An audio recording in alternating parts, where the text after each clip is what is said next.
लख नजर इन्हीं में नफा तो मुर्शिद का थे डिठा। बाकी उसकी दर के खैरात खाने वाले होते हैं।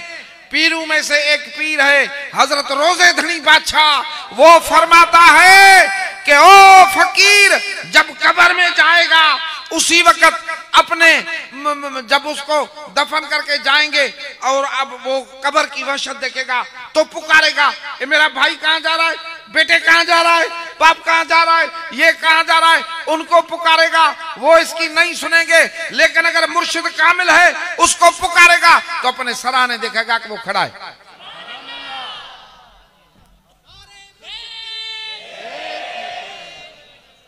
अभी ये बात तो उधर पता पड़ेगी ना। मैं सकरंड गया था, उधर एक मेरे साईं का फकीर है, उसकी कब्र है, उसकी लोग शाहिदी देते हैं कि इस कब्र से ला इलाहा इल्लल्लाह की आवाजें आती। मुर्शिद कामिल कामिल आहे, नजर मुरीद सा शामिल आहे। लख नजर इन्हीं में नफा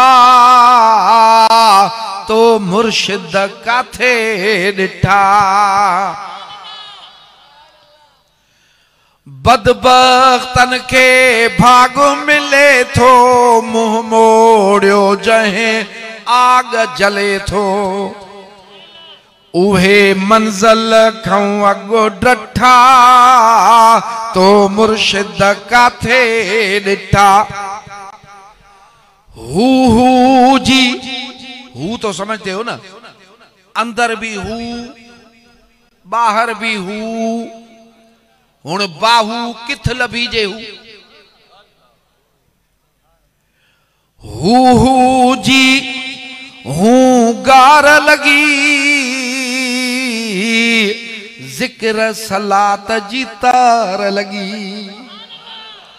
जो जबान दुनिया की बातें करती थी और दुनिया वालों की बातें करती थी, कभी गालियां, कभी गीबतें, कभी क्या, कभी ऐसे वैसे, वो जबान अब जिक्र कर रही है, अब दुरूद पढ़ रही है। वही बात कर रहे हैं कि जिक्र सलात जी तार लगी, हू जी हूंगार लगी।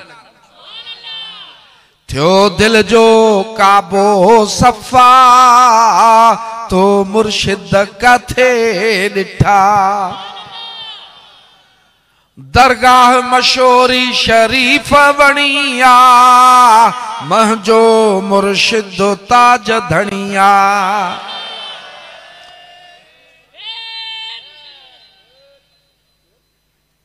यार फिर मुझे याद नहीं है, पता नहीं है कैसे है, बस अभी इतना ही काफी है। अल्हम्दुलिल्लाह मेरे भाई, ये मेहरबानियां तो तब होती है जब मुर्शिद मिलता है ना। पहले तो आदमी इस राह का ही चलने वाला ही नहीं होता है, वाकुफ ही नहीं होता है। अल्लाह पाक आपका आना कबूल फरमाए, बैठना कबूल फरमाए और अहमद भाई वालों की ये 11वीं शरीफ कबूल फरमाए। है कबूल, लेकिन कहना ऐसे चाहिए कि अल्लाह पाक कबूल फरमाए। अभी हम साईं मुनीर अहमद साईं बादशाह को अर्ज करेंगे कि वो दुआ फरमाए।